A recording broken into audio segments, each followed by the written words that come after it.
Patrimoine thématique en partenariat avec l'Anacofi.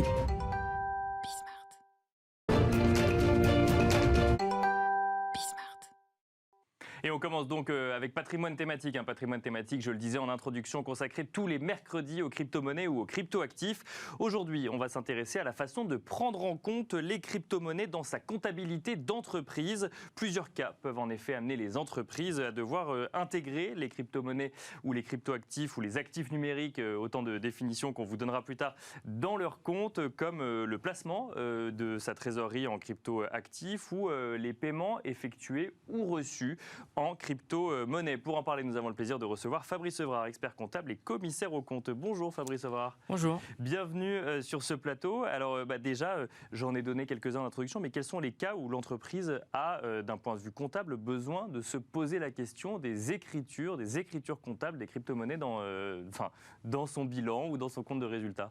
En fait, la réponse est assez simple. À partir du moment où on va recevoir des actifs numériques, il va bien falloir forcément les mettre dans son bilan comptable. D'accord. Donc vous l'avez dit en introduction, donc soit c'est des sociétés qui sont des prestataires de services ou des marchands de biens qui vont recevoir des actifs numériques en échange de leur prestation de services ou de leur livraison de biens, ou à contrario, c'est des sociétés qui ont des liquidités qui ne rapportent pas suffisamment d'intérêt à leur goût et qui vont vouloir le placer du coup dans le monde de la finance décentralisée et recevoir des intérêts. Donc c'est les deux cas, effectivement, c'est où on paye, où on reçoit des achats, enfin où on effectue des achats, où on reçoit des paiements en bitcoin ou en crypto-monnaie d'ailleurs, parce qu'il n'y a pas que le bitcoin d'un côté, ou alors on va placer une petite partie de sa trésorerie. C'est le cas de beaucoup d'entreprises aujourd'hui, de ces questionnements autour des crypto-monnaies, que ce soit d'accepter des règlements en crypto-monnaie ou de se dire tiens, j'ai cette trésorerie qui dort, pourquoi est-ce que j'irais pas essayer de la booster un petit peu sur des crypto-actifs? Alors juste le terme crypto-monnaie, personnellement je ne suis pas fan. D'accord. Parce que du coup, il y a des économistes brillants qui sont juste à côté où le terme est relativement remis en question. Je préfère le mot actif numérique. D'accord. Donc oui, principalement, on va avoir ces deux types de sociétés qui vont accepter. Mais il y a aussi des boîtes dans l'écosystème français qui vont émettre leurs propres tokens pour créer leurs propres services. D'accord. Et on a toute la vague des NFT. On pourra en discuter après si vous souhaitez.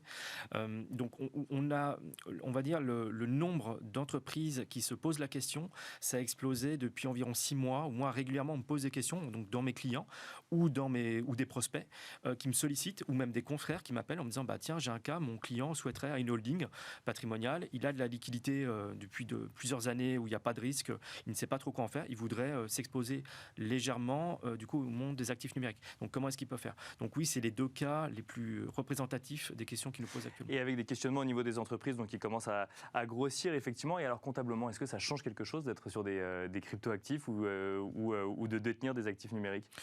Ça, comptablement, il faut voir en fonction du type d'activité et du type de service qu'on va voir sur actifs numériques. Je m'explique. Si vous êtes purement un pure player de l'écosystème blockchain, c'est-à-dire vous êtes un mineur, un trader, les modes de comptabilisation vont forcément être différents d'une société holding qui va placer, mettons, 100 000 euros, je prends un exemple, en actifs numériques. Là, on va retrouver comptablement, on va le retrouver en bas de bilan, à l'actif, juste au niveau des trésoreries, parce qu'on comptablement on considère que c'est comme un instrument de trésorerie. D'accord. Selon les règlements. Donc là, c'est comme un placement presque, c'est ça? Exactement. Et alors que si on est une entreprise dans l'écosystème, là pour le coup, qu'est-ce qui est différent? Ça va changer. Typiquement, les règles comptables sont encore en cours d'élaboration, parce que c'est quand même relativement récent pour les experts comptables. On peut le mettre en stock. Là, on a le cas des NFT, des non-fungible tokens, qui défraient la chronique. Bien sûr. Oui. Où comptablement, c'est un ovni. On ne sait pas du tout est-ce qu'on va comptabiliser en fonction du sous-jacent. Donc, est-ce que c'est une œuvre d'art? Et à ce compte-là, ça sera une immobilisation. Désolé pour le langage technique. Non, mais pour l'instant, c'est clair. Ouais. Ou alors en stock ou en instrument de trésorerie en assimilant le non-fungible token à un actif numérique standard.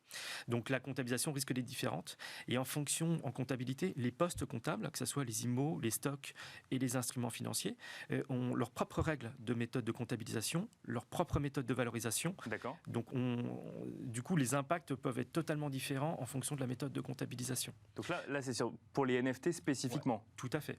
Mais si vous voulez placer, vous avez une holding, vous souhaitez placer de la trésorerie, on va mettre ça en actif numérique. Et lorsque vous allez céder cet actif numérique, partiellement ou totalement, c'est là qu'on va dégager une plus-value qui va être taxée au taux d'IS classique. Et alors si je reprends les deux cas qu'on a donnés en introduction, donc le premier effectivement, j'ai de la trésorerie, vous avez commencé à nous en parler, j'ai de la trésorerie, j'ai envie d'essayer de booster une petite partie de cette trésorerie parce que je vois la spéculation qu'on peut que certains peuvent faire sur les cryptoactifs, et on y reviendra d'ailleurs pour savoir si ça a un impact notamment sur la prise en compte dans la comptabilité. Donc là, en fait, finalement, c'est vu comme un placement classique avec quand même des spécificités liées aux crypto-monnaies ou pas forcément? Ouais, tout à fait. En fait, des placements habituels, on a des méthodes de calcul au niveau pour le calcul de la détermination du résultat fiscal. D'accord. Là, sur les actifs numériques, c'est légèrement différent. Vous allez mettre l'actif, vous allez acheter, pour parler simplement, vous allez mettre vos 100 000 euros, on va les avoir en actifs numériques, on va les rentrer au bilan. D'accord. À la clôture, on va regarder la valorisation des actifs numériques que vous possédez et on va les revaloriser au bilan. D'accord. Si la valeur de marché, d'accord, au 31 décembre, mettons vous aviez acheté 100 000 euros, ça vaut plus que 50 000, on va comptabiliser une dépréciation comptable. D'accord. Donc comme un investissement classique? À peu de choses près, tout à fait. Et après, il faut mettre une information dans l'annexe, du coup, du type de cryptoactif que vous possédez et des méthodes de valorisation qui ont été utilisées. Et alors, quand on accepte des règlements en cryptoactifs, là, il y a un passage comptable plus compliqué à mettre en œuvre? Légèrement, parce qu'en fait, vous allez recevoir des actifs numériques, d'accord. Vous allez les convertir via une plateforme d'échange et vous allez les rapatrier. Oui, c'est ça. On peut pas déjà, on peut pas les accepter directement ces cryptoactifs. On n'a pas forcément tous les outils quand on est entreprise pour accepter des Ethereum, des Bitcoin ou autres directement. Oui et non. En fait, oui, vous pouvez les accepter directement. Pour créer une adresse pour recevoir des Ethereum ou des Bitcoin, ça prend 3 minutes. D'accord. Après, la question qui se pose, c'est comment vous allez les rapatrier en euros, enfin les convertir, enfin les céder vos actifs numériques contre les zéros et les rapatrier pour payer quand même l'impôt société et éventuellement la TVA. Et on peut pas les garder en crypto-monnaie, on est obligé de les reconvertir. Non, pour le coup. vous pouvez très bien les conserver en actifs numériques. Par contre, à charge pour vous d'avoir la liquidité nécessaire pour payer l'impôt société l'année d'après et la TVA si éventuellement vous avez facturé de la TVA dans le cadre de vos prestations de services. Et alors, j'en viens à la volatilité finalement de ces cryptoactifs. Alors, on reviendra sur la partie placement après, on reste sur la partie règlement. À un instant T, le 8 décembre par exemple, je reçois un règlement en cryptoactif, mais dont la volatilité fait que la valeur de ce cryptoactif par rapport à l'euro sera peut-être deux fois supérieure ou 2 fois inférieure. Le lendemain, comment est-ce que justement on détermine l'impôt que je dois payer et la valeur de cet actif dans mon bilan qui lui est fait en euros? Alors, on va raisonner en 2 étapes. Vous avez fait votre prestation de service, vous l'avez facturé, bien sûr, mettons 100 000 euros. Vous avez reçu des cryptoactifs le jour même ou le surlendemain pour une valeur de 100 000. Ou un peu moins, ça va être avec les frais de transaction, on va dire 95 000. D'accord. On va solder, il y aura forcément une perte, du coup un écart de change.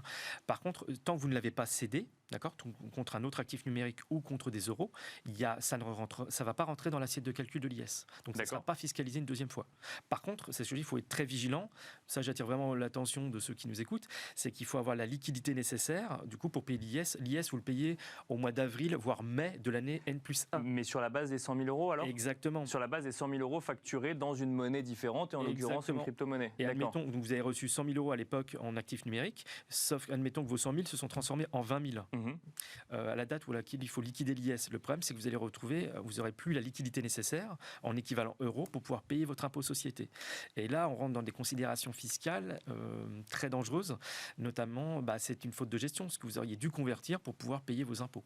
Et est-ce que du coup on peut se prémunir de ce type de risque ou Alors malheureusement, on a les contrats à terme qu'on peut voir d'habitude, du coup sur le dollar, sur les devises traditionnelles, on a sur le Bitcoin, on n'a pas sur les autres actifs numériques. Et ça reste relativement difficile d'accès. Donc, mais je pense qu'à horizon peut-être 1 ou 2 ans, on aura des instruments pour pouvoir se protéger contre la forte volatilité. Et alors de manière plus générale, cette volatilité qu'on peut constater sur les crypto-monnaies, alors effectivement on en parle souvent en termes de risques pour les particuliers qui investissent ou qui font des placements pour des raisons assez diverses. Quand on est une entreprise, j'imagine que c'est un sujet qu'il faut prendre très au sérieux quand même, cette volatilité des cryptoactifs. Alors on commence à y réfléchir, mais du coup, quelle est la part du risque associé dans ces réflexions? Alors, quand les clients nous posent la question, ou les prospects, on leur demande de regarder sur les 3 dernières années ce qu'on appelle un point bas de trésorerie. C'est-à-dire, ils prennent tout leur relevé de banque, on l'a en comptabilité. On regarde le solde minimum qu'ils ont eu sur le compte bancaire. D'accord. Alors, on vient de sortir, on est en cours de pandémie. Bon, il faut considérer, on va dire, quel est le point bas en termes de trésorerie, et on prend une marge de manœuvre. Encore en se disant, on va prendre que 80% de ce point bas. On va se dire, sur ce point bas, on pourrait peut-être remplacer une partie en trésorerie, mais surtout, comme tout placement, on ne met pas tous ses œufs dans le même panier, donc il faut répartir le risque sur plusieurs actifs numériques.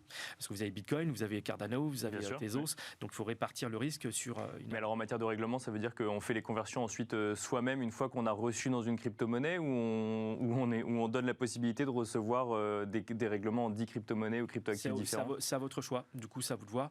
Après, généralement, les gens vont soit payer en Ether, en Bitcoin, mais ils peuvent très bien accepter, il y a ce qu'on appelle des stablecoins, c'est-à-dire des actifs numériques dont la valeur est adossée, par exemple, au dollar. Bien sûr. Ça ne veut pas dire qu'il y a forcément une parité, mais qu'on a, du coup, on a l'USDT, l'USDC, donc où ça permet d'éviter une forte volatilité, parce que le dollar, par rapport à l'euro, varie peu, alors que les autres actifs numériques, leur valorisation évolue énormément au quotidien. Une dernière question, Fabrice Evrard, sur le risque, mais alors cette fois-ci, pas le risque comptable, le risque réputationnel. Les crypto-monnaies ont eu mauvaise presse pendant très longtemps. Elles commencent effectivement on commence à changer d'image un petit peu sur le sujet, mais c'est toujours associé à des notions de blanchiment d'argent, de financement du terrorisme ou autre. Quand on est une entreprise, est-ce qu'il faut prendre en compte ce risque réputationnel de placer une partie de sa trésorerie en Bitcoin ou alors recevoir des règlements en crypto-monnaie? Alors, on ne va pas rentrer dans la polémique du blanchiment d'argent, mais dites-vous que Tesla a accepté du coup des actifs numériques. Ils en sont a priori bien contents quand on voit la valorisation qu'ils avaient au bilan et la plus-value qu'ils ont effectuée, ou elle est même limite supérieure à leur activité professionnelle. Oui, il y a toujours un risque réputationnel. Après, les choses font que ça serait dommage de se priver d'une partie de ces actifs numériques si on peut accroître son business. Après, il faut savoir avec qui vous travaillez. C'est-à-dire, si dans le cas d'une activité commerciale, vous connaissez vos partenaires qui vous acceptent de vous payer en actifs numériques, c'est une chose. Après, à l'inverse, c'est vous, si vous décidez de payer des tiers, notamment des fournisseurs basés à l'étranger qui ne sont pas immatriculés, j'ai envie de dire, c'est dans le cas de toute structure commerciale où il faut se poser les bonnes questions et se dire, est-ce que mon fournisseur, je le connais? Est-ce que je l'ai bien identifié? Est-ce qu'il répond bien à un bon cahier des charges? Et après, j'accepte de le payer en actifs numériques. Merci beaucoup, Fabrice Evrard, d'être venu nous expliquer les différentes façons de prendre en compte comptablement l'exposition qu'une entreprise peut avoir au cryptoactifs. Je rappelle que vous êtes expert comptable et commissaire aux comptes. Merci à vous et quant à nous, on se retrouve tout de suite dans Enjeu Patrimoine.